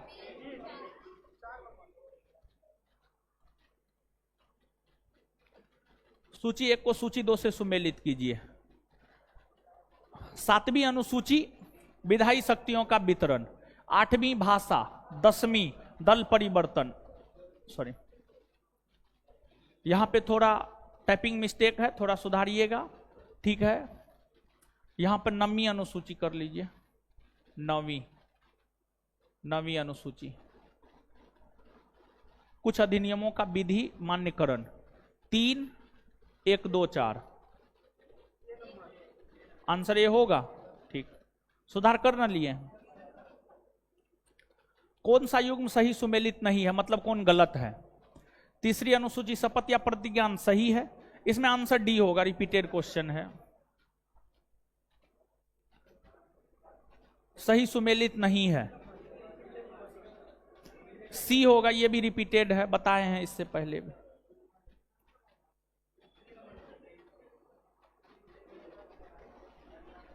ये भी रिपीटेड है, बी होगा उत्तर, बी होगा, समझ रहे हैं ना? भाग 9 में है पंचायत, 8 में है संघ क्षेत्र, 4 के क में है मूल कर्तव्य, 9 के क में है नगर पालिका। क्या होगा? ए नंबर। निम्नलिखित में से भारत के संविधान के किस एक अनुच्छेद या अनुसूची का संबंध स्वशासी जिला परिषद से है? स्वशासी जिला परिषद का गठन 6ठी अनुसूची के तहत किया जाता है। 6ठी अनुसूची। किसी अधिनियम को संविधान की किस अनुसूची में सम्मिलित करने पर उसकी वैधता को किसी न्यायालय में चुनौती नहीं दी जा सकती? 9वीं अनुसूची में। अगर किसी प्रावधान को 9वीं अनुसूची में शामिल कर दिया जाता है तो उसे न्यायालय में चुनौती नहीं दिया जा सकता है। और यही वजह है कि बिहार की सरकार ने आरक्षण की सीमा को 50% से बढ़ाकर जो 65% किया है। तो नीतीश जी यह चाह रहे हैं कि केंद्र की मोदी सरकार इसे 9वीं अनुसूची में शामिल कर दे, ताकि न्यायपालिका इस पर विचार विमर्श ही ना कर सके। समझ गए? लेकिन हाँ, ऐसा भी नहीं है कि 9वीं अनुसूची में शामिल सभी विषयों को लेकर न्यायपालिका मौन रह सकता है, नहीं, कुछ विषयों पर विचार विमर्श कर सकता है। निम्नलिखित में से कौन एक कथन भारत के संविधान की 4थी अनुसूची का सही वर्णन करता है? राज्यसभा में स्थानों के आवंटन। कौन नई जोड़ी, निम्नलिखित में से कौन नई जोड़ी गई अनुसूची नहीं है? मतलब संविधान संशोधन के तहत नया अनुसूची कौन नहीं जोड़ा गया है? देखिए, संविधान संशोधन के तहत आप सब लोग जानते हैं मूल संविधान में कितना अनुसूची? 8 ना, पहली, दूसरी, तीसरी, चौथी, 5वीं, 6ठी, 7वीं और 8वीं। संविधान संशोधन के माध्यम से नया जोड़ा गया है 9, 10, 11 और 12। तो 8वीं, 9वीं, 10वीं, 11वीं क्या होगा उत्तर? 8वीं होगा, 8वीं। भारत के संविधान के किस अनुसूची का मिलान उसकी सामग्री के साथ गलत ढंग से किया गया है? पहली अनुसूची राज्य और केंद्र शासित प्रदेश, दूसरी राजभाषा, नहीं, दूसरी नहीं बल्कि 8वीं। दूसरी में तो वेतन भत्ता है, 73 बी। संविधान के किस अनुच्छेद में यह व्यवस्था की गई है कि उच्चतम न्यायालय द्वारा विनिश्चित विधि भारत के राज्य क्षेत्र के भीतर सभी न्यायालयों पर आबद्ध कर होगी? यह है अनुच्छेद 141 में। अनुच्छेद 141 में, अनुच्छेद 141 की अगर हम बात करें तो अनुच्छेद 141 यह कहता है कि उच्चतम न्यायालय जो भी विधि निर्धारित करता है वह देश के भीतर सभी न्यायालयों पर निश्चित तौर पर लागू होगा, निश्चित तौर पर लागू होगा। यह बात कहता है अनुच्छेद 141। मतलब सुप्रीम कोर्ट कोई भी विधि घोषित किया वह देश के भीतर सभी उच्च न्यायालय में, सभी अधीनस्थ न्यायालय में, व्यवहार न्यायालय में, जिला न्यायालय में, सब न्यायालय में लागू होता है। यह बात अनुच्छेद 141 कहता है, बड़ी महत्वपूर्ण है।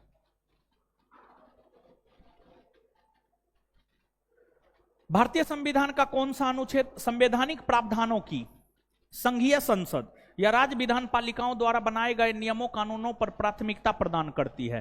अनुच्छेद 13।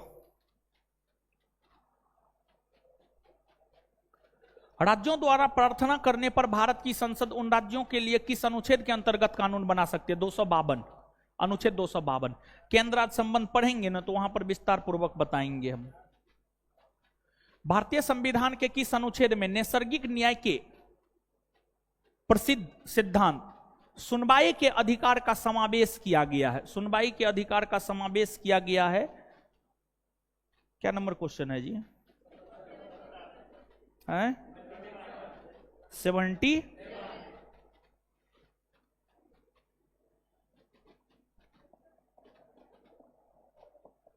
तीन सौ नौ याद रख लीजिएगा। संविधान के किस अनुच्छेद द्वारा लोक सेवाओं को संरक्षण प्रदान किया गया? 310। संविधान के किस अनुच्छेद के अंतर्गत हिंदी को राजभाषा का दर्जा प्रदान किया गया है? 343। भारत के संविधान का अनुच्छेद 368 किससे संबंधित है? संविधान का संशोधन करने की भारत की संसद की शक्ति से संबंधित है। भारत के संविधान का अनुच्छेद 371A किसे असाधारण विशेषाधिकार प्रदान करता है? नागालैंड, नागालैंड को विशेष दर्जा देता है। भारत के संविधान के अनुच्छेद 371G मिजोरम को लेकर विशेष प्रावधान करता है। मिजोरम। संविधान के किस अनुच्छेद में यह व्यवस्था की गई है कि प्रत्येक राज्य शिक्षा के प्राथमिक स्तर पर मातृभाषा में शिक्षा की पर्याप्त सुविधाओं की व्यवस्था करने का प्रयास करेगा? यह है 350 के क में। इसमें थोड़ा सुधार कर लीजिएगा। 350 का क या ए, आंसर हो जाएगा सी। सुधार कर लीजिएगा, टाइपिंग मिस्टेक है। भारत के संविधान के अनुच्छेद डैश द्वारा भारतीय संसद के दोनों सदनों और उनके सदस्यों और समितियों की शक्तियों, विशेषाधिकारों और प्रतिरक्षाओं को स्पष्ट किया गया। अनुच्छेद 105 में। भारत के संविधान के निम्नलिखित अनुच्छेदों में से किसके अनुसार प्रत्येक राज्य की कार्यपालिका शक्ति का इस प्रकार किया जाएगा जिससे कोई प्रतिकूल प्रभाव ना पड़े? यह किया गया है 258। भारतीय संविधान के किस अनुच्छेद में अनुसूचित जातियों और अनुसूचित जनजातियों के लिए आरक्षण का प्रावधान है? 335 में। 335। भारतीय संविधान का कौन सा अनुच्छेद सभी नागरिकों के लिए समान न्याय और मुफ्त कानूनी सहायता को प्रोत्साहित करता? 39 से। भारतीय संविधान के किस अनुच्छेद में जनसंख्या के किसी समूह में बोली जाने वाली भाषा को लेकर विशेष प्रावधान किए गए हैं? 347 में। 347 में। भारत के संविधान का कौन सा उपबंध यह व्यवस्था देता है कि भारत के राष्ट्रपति अपने पद की शक्तियों के प्रयोग के लिए भारत के किसी भी न्यायालय के प्रति जवाबदेह नहीं है? 361। चलिए लेवल 3। भारतीय संविधान के निम्नलिखित में से कौन से प्रावधान शिक्षा पर प्रभाव डालते हैं? राज्य के नीति निर्देशक तत्व शिक्षा पर प्रभाव डालते हैं? हाँ डालते हैं। अनुच्छेद 45। ग्रामीण और शहरी स्थानीय निकाय भी डालता है। 5वीं अनुसूची अनुसूचित क्षेत्रों में डालता है।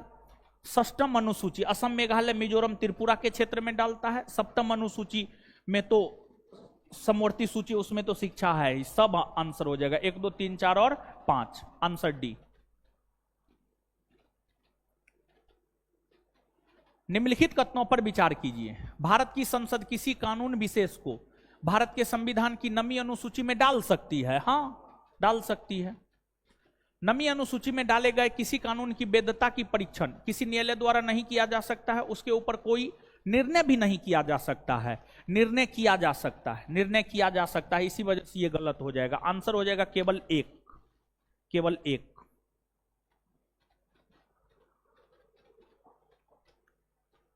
सूची 1 को सूची 2 से मिलाइए। उपाधियों का अंत अनुच्छेद 17 में है, जो कि एक प्रकार का मौलिक अधिकार है। ग्राम पंचायत का गठन अनुच्छेद 40 में है, जो कि राज्य का नीति निर्देशक तत्व है।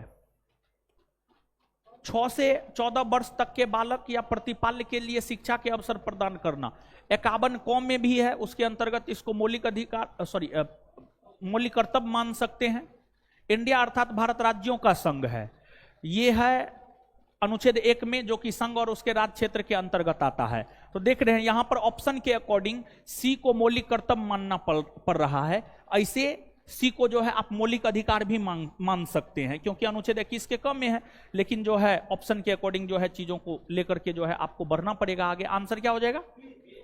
बी।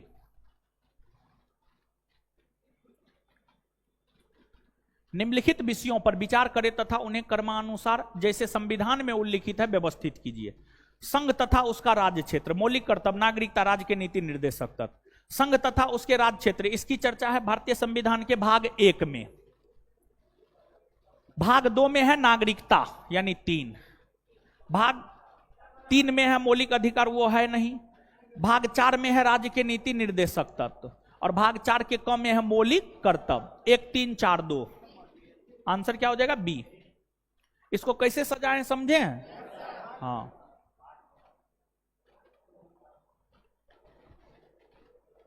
भारतीय संविधान की 3य अनुसूची में निम्नलिखित में से क्या उपबंधित है? आप याद कीजिए। 3री अनुसूची में जो है भारत के विभिन्न पदाधिकारियों के शपथ ग्रहण की चर्चा है, लेकिन हां 3 पदाधिकारियों के शपथ ग्रहण की चर्चा नहीं है। राष्ट्रपति, उपराष्ट्रपति और राज्यपाल। उसके अलावा अन्य सभी पदाधिकारियों के शपथ ग्रहण की चर्चा 3य अनुसूची में है। तो संघ के मंत्री के पद की शपथ है, उच्चतम न्यायालय के मुख्य न्यायाधीश है, राष्ट्रपति नहीं है, संसद के सदस्य है। 1 2 और 4।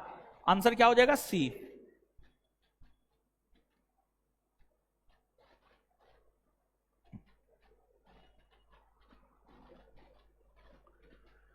सूची 1 को सूची 2 से सुमेलित कीजिए। अनुच्छेद 61 राष्ट्रपति पर महाभियोग। राष्ट्रपति को महाभियोग प्रक्रिया द्वारा पद से हटाया जाता, उसकी चर्चा अनुच्छेद 61 में। 67 ख उपराष्ट्रपति को पद से हटाने की प्रक्रिया की शुरुआत जो राज्यसभा करता है, उसी की चर्चा 67 ख में है। 94 लोकसभा के अध्यक्ष को हटाने को लेकर जो प्रावधान है वो अनुच्छेद 94 में है। 90 एक मिनट राज्यसभा के उपसभापति है, सॉरी ये हो जाएगा 3।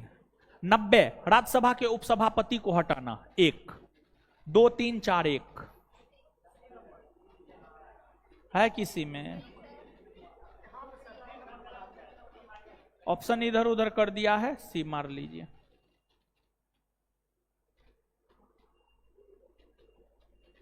थोड़ा सुधार लीजिएगा जहां पे गलती होगा। संविधान के अनुच्छेद 215, अनुच्छेद 215 कहता है उच्च न्यायालय एक अभिलेख न्यायालय है। क्या होगा? 4। 222 उच्च न्यायालय के न्यायाधीशों का एक न्यायालय से दूसरे न्यायालय में जो ट्रांसफर होता है वो राष्ट्रपति के द्वारा किया जाता है। अनुच्छेद 226 के तहत उच्च न्यायालय रीट जारी करता है, 5 प्रकार का रीट। 227 उच्च न्यायालय अधीनस्थ न्यायालय का अधीक्षण करता है। ए।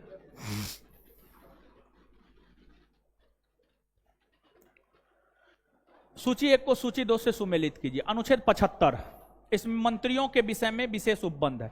163 राज्य मंत्री परिषद। 79 संसद का गठन। 360 वित्तीय आपात। क्या होगा? डी। केंद्र सरकार तथा राज्यों के मध्य आर्थिक संबंधों की विवेचना की गई है। अनुच्छेद 268 से 281 के अंतर्गत, 268 से 281।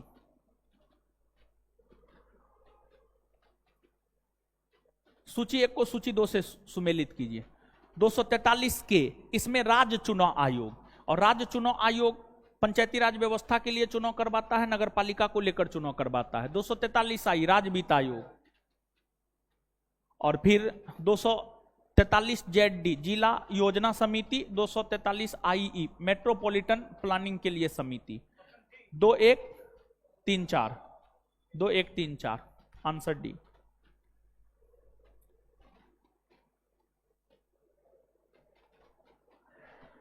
यदि किसी विशिष्ट क्षेत्र को भारत के संविधान की 5वीं अनुसूची के अधीन लाया जाए तो निम्नलिखित कथनों में से कौन सा एक इसके परिणाम को सर्वोत्तम रूप को प्रतिबिंबित करता है? इससे जनजातीय लोगों की जमीनें गैर जनजातीय लोगों को अंतरित करने पर रोक लगेगी, यही बेहतर रूप में परिभाषित करता है। आंसर ए होगा। अनुसूचित क्षेत्रों के संदर्भ में निम्नलिखित कथनों पर विचार कीजिए। भारत का राष्ट्रपति अनुसूचित क्षेत्रों को अधिसूचित कर सकता है। हाँ। अनुसूचित क्षेत्रों वाले राज्यों को जनजातीय सलाहकार परिषद का गठन करना होता है। हाँ। अनुसूचित क्षेत्रों वाले राज्य जनजातीय सलाहकार परिषद का गठन करता है, और जनजातीय सलाहकार परिषद का गठन 5वीं अनुसूची के तहत होता है। 5वीं अनुसूची के तहत जनजातीय सलाहकार परिषद का गठन होता है। और एक बात आप याद रखिएगा, देखिए ध्यान से सुनिए, ये बिहार एसआई का आपका पूछा हुआ क्वेश्चन है। सबसे पहले ये प्रश्न जो है यूपी पीसीएस में पूछा था, जनजातीय सलाहकार परिषद का गठन किस अनुसूची के तहत होता है? जनजातीय सलाहकार परिषद का गठन 5वीं अनुसूची के तहत होता है। बिहार एसआई का ये पूछा हुआ क्वेश्चन है। और स्वायत्त शासी जिला परिषद का गठन 6ठी अनुसूची के तहत होता है। 6ठी अनुसूची, इस बात को एकदम स्पष्टता पूर्वक आप लिखिए तो नोट में पूछा हुआ है, आगे भी पूछ सकता है, लिखिएगा। जनजातीय सलाहकार परिषद का गठन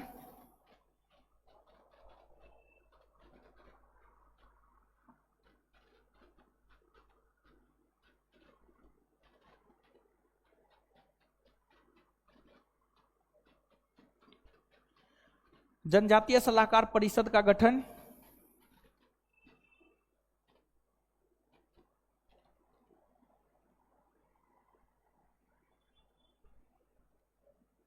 जनजातीय सलाहकार परिषद का गठन जनजातीय सलाहकार परिषद का गठन 5वीं अनुसूची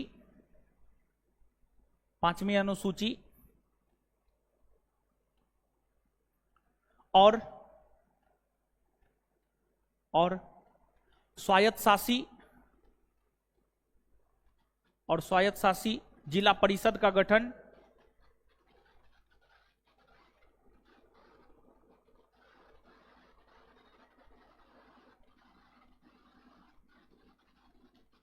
और स्वायत्त शासी जिला परिषद का गठन 6ठी अनुसूची के तहत होता है। और स्वायत्त शासी जिला परिषद का गठन 6ठी अनुसूची के तहत होता है। इसको याद रखिएगा, जनजातीय सलाहकार परिषद के विषय में पूछ दिया है। दोनों सही है, आंसर हो जाएगा सी। 1 और 2 दोनों।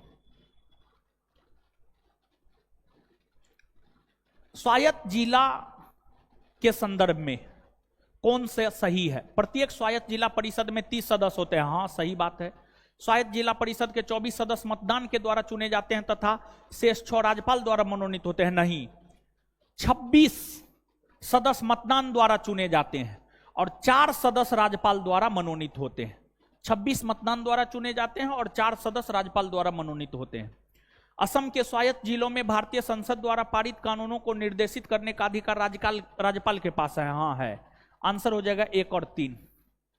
1 और 3। आगे, प्रशासनिक उपबंधों तथा संबंधित संविधान की अनुसूचियों के संदर्भ में सूची 1 को सूची 2 से सुमेलित कीजिए। प्रशासनिक उपबंध अनुसूची, असम, मेघालय, मिजोरम, त्रिपुरा के जनजातीय क्षेत्र, 6ठी अनुसूची। 6ठी अनुसूची। अखिल भारतीय सेवाएं, 7वीं अनुसूची। 7वीं अनुसूची। 7वीं अनुसूची। भारत का नियंत्रक एवं महालेखा परीक्षक। दूसरी अनुसूची यानी इनके वेतन को लेकर के प्रावधान दूसरी अनुसूची में है, उस अकॉर्डिंग जा सकते हैं। अनुसूचित क्षेत्र तथा जनजातियों का नियंत्रण, पांचवी अनुसूची, क्या होगा उत्तर? बी। देखिए यहां पर भी कॉमन सेंस लगाना है, समझा, फंसने वाला ही क्वेश्चन।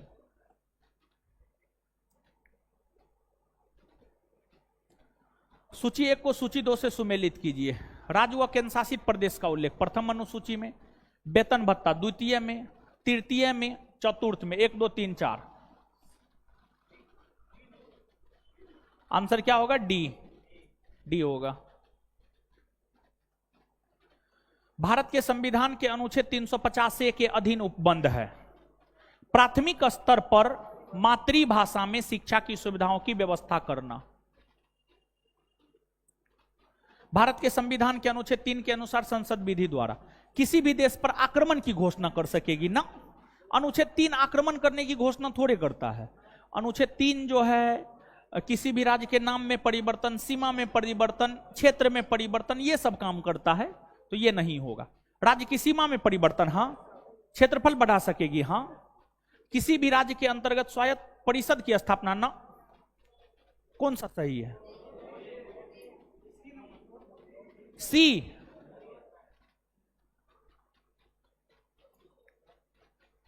निम्नलिखित कथनों पर विचार कीजिए। भारत के संविधान में 20 भाग है, नहीं। 22 भाग है मूलतः। 390 अनुच्छेद है, नहीं। मूलतः 395 अनुच्छेद है। भारत के संविधान में 9वीं, 10वीं, 11वीं और 12वीं अनुसूचियों को संविधान संशोधन अधिनियम द्वारा जोड़ा गया, हाँ। क्या हो जाएगा आंसर? केवल 3। संविधान के 42वें संशोधन द्वारा निम्नलिखित में से कौन सा सिद्धांत राज्य की नीति के निर्देशक तत्वों में जोड़ा गया है? देखिए 42वां संविधान संशोधन द्वारा 3 नए राज्य के नीति निर्देशक तत्व जोड़े गए हैं। 39 का क, 43 का क और 48 का क, ये 3 को जोड़ा गया है। तो पुरुष और स्त्री दोनों के लिए समान कार्य के लिए समान वेतन 39 में है। उद्योगों के प्रबंधन में कामगारों की सहभागिता 43 के क में है। काम, शिक्षा और सार्वजनिक सहायता पाने का अधिकार, ये तो है अनुच्छेद 41 में। श्रमिकों के लिए निर्वाह योग्य वेतन एवं काम की मानवीय दशाएं सुरक्षित 43 में है। तो आंसर क्या हो जाएगा? उद्योगों के प्रबंधन में कामगारों की सहभागिता, यही बाद में जोड़ा गया है 43 का।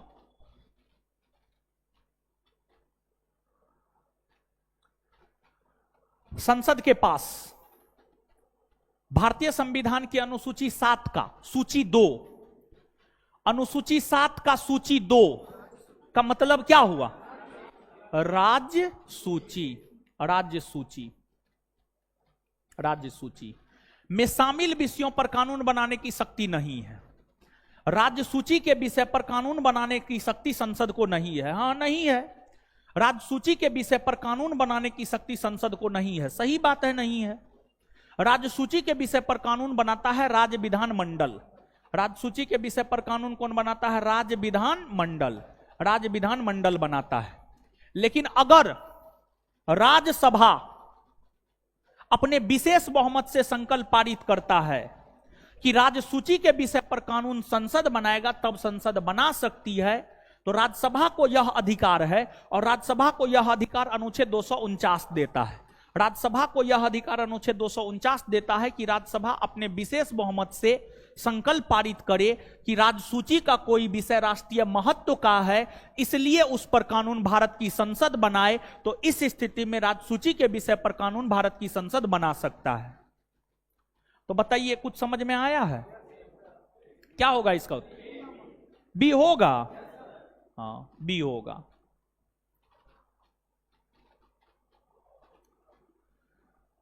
निम्नलिखित में से किस राज्य को भारतीय संविधान के भाग 21, जिसमें अनुच्छेद 371 शामिल है, जिसमें कुछ राज्यों को अस्थायी, परिवर्ती तथा विशिष्ट स्थिति प्रदान करने संबंधी प्रावधान किए गए हैं, के तहत विशेष दर्जा नहीं दिया गया? हिमाचल प्रदेश। हिमाचल प्रदेश को नहीं दिया गया। महाराष्ट्र को है 371 के तहत है। महाराष्ट्र गुजरात दोनों 371 के तहत है। हिमाचल प्रदेश नहीं होगा उत्तर। भारत के संविधान में 5वीं अनुसूची और 6ठी अनुसूची के उपबंध निम्नलिखित में किसके लिए किए गए हैं? अनुसूचित जनजातियों के हितों के संरक्षण के लिए किए गए हैं। भारतीय संविधान का अनुच्छेद 333 सुनिश्चित करता है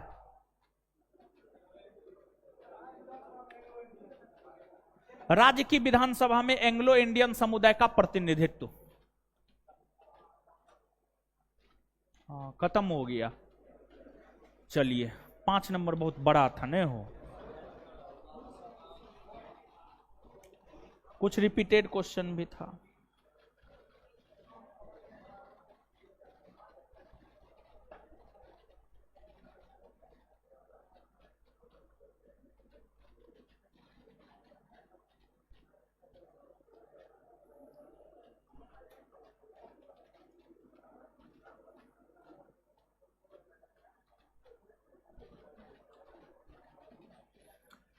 चलिए तो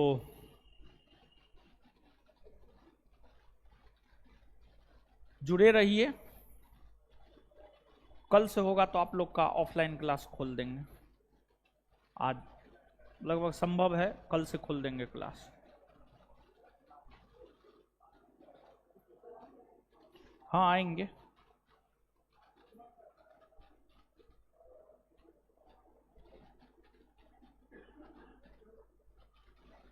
हाँ टेस्ट भी होगा। तो जो है अब आप समझिए, आपको हम होमवर्क देते हैं। 9 नंबर चैप्टर तो दे दिए थे होमवर्क ना, आधा दिए थे ना, लेकिन आप 9 नंबर चैप्टर बायोलॉजी पूरा कर लीजिएगा और 5 नंबर चैप्टर पॉलिटी पूरा कर लीजिएगा। पॉलिटी में भी लेवल 1 तक हम दिए हुए थे। करते जाइए, पढ़ते जाइए, ठीक है। और बार बार चीजों का रिवीजन कीजिए। जितना अधिक से अधिक बार चीजों का रिवीजन करेंगे उतना आपको फायदा होगा, समझ गए। और जैसे देखिए हम निगेटिव लोगों से बचते हैं, जो नकारात्मक बात बोलता है ना उसको सीधे ब्लॉक मारते हैं हम। तो नकारात्मक लोगों से बचिए, सकारात्मक होकर के लगातार तैयारी करते रहिए। ऐसे जो है एक कहावत भी बोले थे, हाथी चले बाजार कुत्ता भूखे हजार, समझे। हाँ तो ठीक है, तो आलतू फालतू चीजों से बचिए, सकारात्मक होकर के जो है रहिए, सकारात्मक होकर के रहिए।